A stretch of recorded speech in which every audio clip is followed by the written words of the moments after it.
அனைவருக்கும் இனிய வணக்கங்கள். டிஎன்யூஎஸ்ஆர்பி 2023ஆம் ஆண்டு நடத்திய சார்பு ஆய்வாளர் தேர்வுக்கு ஏற்கனவே திருத்தப்பட்ட ஒரு ரிவைஸ் லிஸ்ட் செலக்ஷன் லிஸ்ட் போட்டிருந்தாங்க. ஸோ கடந்த ஆண்டு 2024 10வது மாதம் போட்டிருந்தாங்க. ஸோ அதை எதிர்த்து honourable high court of Madras high court மெட்ராஸில் கொடுக்கப்பட்ட ஒரு வழக்கில் ஸோ இதற்கான தீர்ப்பு வழங்கப்பட்டிருக்கு. ஸோ ஏற்கனவே இந்த 2025ஆம் ஆண்டு ஜனவரி மற்றும் பிப்ரவரி மாதங்களில் தொடர்ச்சியாக இந்த வழக்கு மீது பல்வேறு கட்ட ஆர்கியூமெண்ட்ஸ் போனதுக்கு பிறகு 17/3/2025 அன்று இந்த வழக்குக்கான தீர்ப்பானது ஒத்திவைக்கப்பட்டிருந்தது. Reserved on 17/3/2025. ஸோ இப்பொழுது 2025 ஏப்ரல் 22ஆம் தேதி இதற்கான தீர்ப்பு வழங்கப்பட்டிருக்கு. So honourable mister justice C V Karthikeyan அவர்களுடைய ஒரு தீர்ப்பு கிட்டத்தட்ட ஒரு 90க்கும் மேற்பட்ட பக்கங்களை கொண்ட 91 பக்கங்கள் கொண்ட ஒரு தீர்ப்பானது வழங்கப்பட்டிருக்கு. ஸோ இந்த தீர்ப்பில் என்ன கொடுத்துருக்குறாங்க அப்படிங்கிறத இப்போ நம்ம பார்ப்போம். ஸோ ஏற்கனவே தெரியும் 2023ஆம் ஆண்டு சார்பு ஆய்வாளர் தேர்வுக்கான ஒரு நோட்டிஃபிகேஷன் கொடுக்கப்பட்டிருந்துச்சு. ஸோ ஜாயிண்ட் ரெக்ரூட்மெண்ட் அப்படிங்கிற பேரில் கொடுக்கப்பட்டிருந்துச்சு. ஸோ அந்த தேர்வுக்கான ரிசல்ட் பார்த்தீங்கன்னா 29 ஜனவரி 2024 கடந்த ஆண்டு வெளியிடப்பட்டது.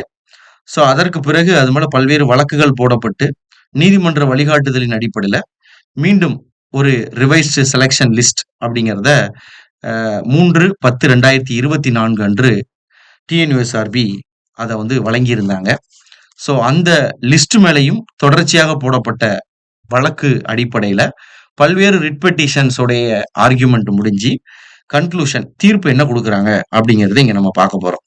ஸோ நல்லா தெரிஞ்சுக்கோங்க, 29 ஜனவரி 2024 அன்று 2023 ஜாயிண்ட் ரெக்ரூட்மெண்ட்டுக்கான ஃபைனல் செலெக்ஷன் லிஸ்ட் வந்தது. அதன் மீது போடப்பட்ட வழக்கு அதன் பிறகு ரிவைஸ்டு செலெக்ஷன் லிஸ்ட் ஆனது 3/10/2024 அன்று போடப்பட்டது. அதன் மீது போடப்பட்ட வழக்கின் அடிப்படையில் இந்த தீர்ப்பு வழங்கப்பட்டிருக்கு. ஸோ என்ன கொடுத்துருக்குறாங்க அப்படின்னு பார்த்தீங்க அப்படின்னா 2021 ஹானரபிள் சுப்ரீம் கோர்ட்ல கொடுக்கப்பட்ட ஒரு தீர்ப்பு, அதாவது state of Tamil Nadu versus K Shobana and others. இந்த தீர்ப்பு உச்சநீதிமன்றத்தால் வழங்கப்பட்டிருந்தது. அதன் அடிப்படையில தான் இந்த ரிசல்ட்டை நம்ம போடணும் அப்படின்னு சொல்லி என்ன பண்ணியிருக்காங்க, ரிசர்வேஷனுக்கு ஒரு கைட்லைன்ஸ் கொடுத்துருக்காங்க.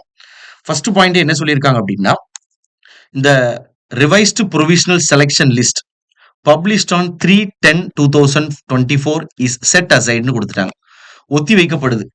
அப்போ ரெண்டாவதா வழங்கப்பட்ட 3/10/2024 வழங்கப்பட்ட ஒரு ரிவைஸ்டு ப்ரொவிஷனல் செலெக்ஷன் லிஸ்ட்டும் ஒதுக்கி வைக்கப்படுகிறது. அது ஃபைனல் கிடையாது.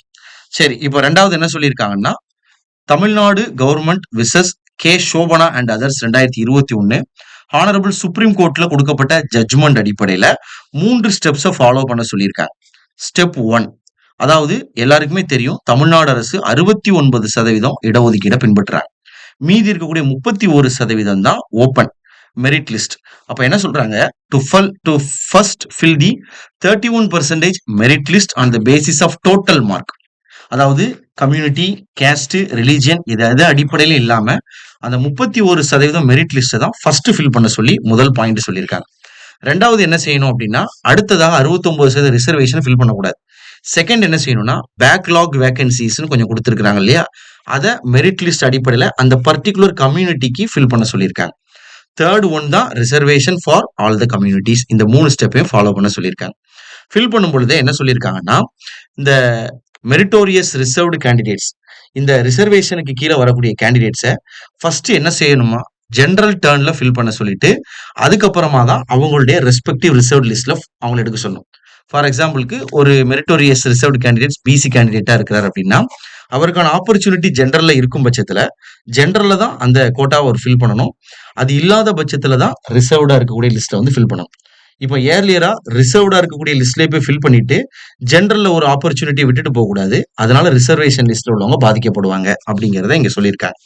நெக்ஸ்ட் ஒன்னு என்ன சொல்லியிருக்காங்க அப்படின்னா, சர்டிபிகேட்ஸ் செலெக்ஷன் ப்ராசஸ்ல இடையில கொண்டுட்டு காமிக்கக்கூடிய சர்டிபிகேட் அடிப்படையில ஏதாவது அப்பாயின்மெண்ட் ப்ராசஸ் இருந்துச்சு அப்படின்னா அதை ரிஜெக்ட் பண்ண சொல்லி நீதிமன்றம் தீர்ப்பு கொடுத்திருக்கிறாங்க. அதாவது no fresh certificate should be taken into consideration. Application ஃபார்ம்ல கொடுக்கும்போது என்ன சர்டிபிகேட்ஸ் கொடுத்திருந்தாங்களோ ஃபார் எக்ஸாம்பிளுக்கு அப்ளிகேஷன் குடுக்கும்போது, அவங்க வந்து என்சிசி இருக்குன்னு குடுத்திருந்தாங்கன்னா, அதன் அடிப்படையில தான் அந்த என்சிசி மார்க்க வந்து நம்ம ஆட் பண்ணணும். ஸோ ஃபர்ஸ்ட் சர்டிஃபிகேட்ல எதையுமே மென்ஷன் பண்ணாம, ஒரு மிட் ஆஃப் த ரெக்ரூட்மெண்ட்லயோ, இல்ல எண்ட் ஆஃப் த ரெக்ரூட்மெண்ட்லயோ ஒரு என்சிசி சர்டிஃபிகேட்டையோ, இல்ல ஒரு பிஎஸ்டிஎம்மோ ஒரு கிளைம் பண்ணாங்க அப்படின்னா, அத எடுக்கக்கூடாது அப்படின்னு குடுத்திருக்காங்க. ஸோ நெக்ஸ்ட் பார்த்தீங்கன்னா, பிஎஸ்டிஎம் ரிசர்வேஷன். அதாவது தமிழ் வழியில படிச்சவங்களுக்கு 20% இடஒதுக்கீடு குடுக்குறாங்க. ஸோ இந்த முறைய ஒருவர் ஒரு முறை மட்டும் தான் பயன்படுத்தணும். ஒரு பொது பதவிக்காக. பப்ளிக் போஸ்ட்ட பொறுத்தவரைக்கும் ஒரு டைம் பயன்படுத்திக்கலாம். ஃபார் எக்ஸாம்பிளுக்கு அவர் ஏற்கனவே ஒரு டிபார்ட்மெண்டல் கேண்டிடேட். அவர் ஏற்கனவே பிஎஸ்டிஎம் கேட்டகரிய பயன்படுத்தி, அவர் ஏற்கனவே ஒரு கான்ஸ்டபிளா வேலை பார்த்துட்டு இருக்காருன்னா, இந்த முறை அவரால மீண்டும் அந்த பிஎஸ்டிஎம் ரிசர்வேஷன் கேட்டகரிய பயன்படுத்தக்கூடாது இந்த நோட்டிஃபிகேஷனுக்கு அப்படின்னு சொல்லியிருக்காங்க. ஸோ நெக்ஸ்ட் பார்த்தீங்க அப்படின்னா, இந்த லிஸ்ட் எல்லாத்தையுமே ரிவைஸ் லிஸ்ட்டா பண்ண சொல்லியிருக்கிறாங்க. இத வந்து வழிநடத்துறதுக்கு honourable justice mister N. Paul Venkatesh Vasanthakumar. அவர் யார் அப்படின்னா, former chief justice of Jammu and Kashmir high court. இவர வந்து இந்த நீதிமன்றம் சூப்பர்வைஸ் பண்றதுக்காக நியமிச்சிருக்கிறாங்க. ஸோ இவங்க ஏற்கனவே அதாவது materials available earlier in the written examination and marks in the physical endurance test and the marks in the viva voce எல்லா ஸ்டேஜ்லயும் இருக்கக்கூடிய அந்த மெட்டீரியல்ஸ் அதாவது மார்க் அடிப்படையில தான் இவங்க இந்த ரிசர்வேஷன் சிஸ்டத்தை மீண்டும் ரீவாம் பண்ண போறாங்க. நெக்ஸ்ட் என்ன குடுத்திருக்காங்க அப்படின்னா, இவருக்கு அசிஸ்ட் பண்றதுக்கு ஒரு நோடல் ஆஃபீசர இந்த கவர்ன்மெண்ட் அரேஞ்ச் பண்ணி தரணும். அவர் ஒரு எஸ்பி ரேங்க்ல இருக்கணும்னு குடுத்திருக்காங்க. அது போக இவருக்கு தேவையான எல்லா ப்ராசஸையும் பண்ணுவதற்கு அசிஸ்ட் பண்றதுக்கான secretarial staff and office staff எல்லாத்தையுமே நியமிச்சு குடுக்கணும் அப்படிங்கிறதையும் இந்த தீர்ப்புல வந்து மென்ஷன் பண்ணியிருக்கிறாங்க. ஸோ நெக்ஸ்ட் பார்த்தீங்க அப்படின்னா, இவர் பப்ளிஷ் பண்ணக்கூடிய அந்த ரிவைஸ்டு செலக்ஷன் லிஸ்ட்ட தான் director general of police or chairman TNUSRB அவங்க பப்ளிஷ் பண்ணணும் அப்படிங்கிறதையும் குடுத்திருக்கிறாங்க. இதுக்காக இந்த honourable justice mister Paul Vasanthakumar அவர்களுக்கு இனிஷியல் ரெம்யூனரேஷனா ₹5,00,000 குடுக்கணும். இது இனிஷியல் பேமெண்ட் தான். அது போக அவருக்கு ஃபர்தர் ரெம்யூனரேஷன் தேவைப்பட்டால், அது அந்த ஹானரபிள் ஜட்ஜால டிட்டர்மைன் பண்ணப்பட்டால், அதையும் குடுக்கணும் அப்படின்னு கோர்ட் வந்து டைரக்ஷன் குடுத்திருக்கிறாங்க. ஸோ அவங்களுடைய என்டையர் எக்ஸ்பென்சஸையும் இவங்க தான் செலவு பண்ணணும் அப்படிங்கிறதையும் குடுத்திருக்கிறாங்க. ஸோ இந்த ப்ராசஸ் எல்லாத்தையுமே அவர் செய்து முடிப்பதற்கு, அவருக்கு period of 3 month from the date of receipt of a copy of this order. 3 month டைம்க்குள்ள இவர் இத செஞ்சு முடிக்கணும் அப்படிங்கிறதையும் இந்த இடத்துல குடுத்திருக்கிறாங்க. ஸோ இதான் வந்து இந்த ஜட்ஜ்மெண்ட். ஸோ கடைசியா 8/10/2024 அன்றைக்கு ரிவைஸ்டு பண்ண புரோவிஷனல் செலக்ஷன் லிஸ்ட் அதோட சேர்ந்த கான்சிக்வென்ஷியல் ப்ரொசீடிங்ஸ் அதாவது அந்த 8/10/2024 செலக்ட் ஆன கேண்டிடேட்ஸ்க்கு உடனே கேரக்டர் வெரிஃபிகேஷன் பண்ணியிருப்பாங்க. அவங்களுக்கு மெடிக்கல் வெரிஃபிகேஷன் பண்ணியிருப்பாங்க.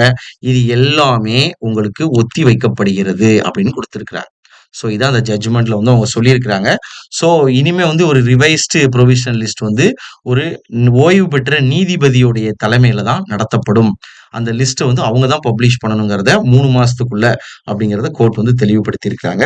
ஸோ பார்ப்போம் ஒரு 3 மாசத்துக்குள்ள இந்த 2023 ஜாயிண்ட் ரெக்ரூட்மெண்ட்க்கான overall revised provisional selection list வரும். அதன் அடிப்படையில தான் அவங்களுக்கு ஃபர்தரா மெடிக்கலும், மத்த கேரக்டர் வெரிஃபிகேஷனும் ஸ்டார்ட் பண்றதுக்கு வாய்ப்புகள் இருக்கு. ஸோ இதான் இப்ப குடுத்திருக்கக்கூடிய தீர்ப்புடைய அம்சம். Thank you.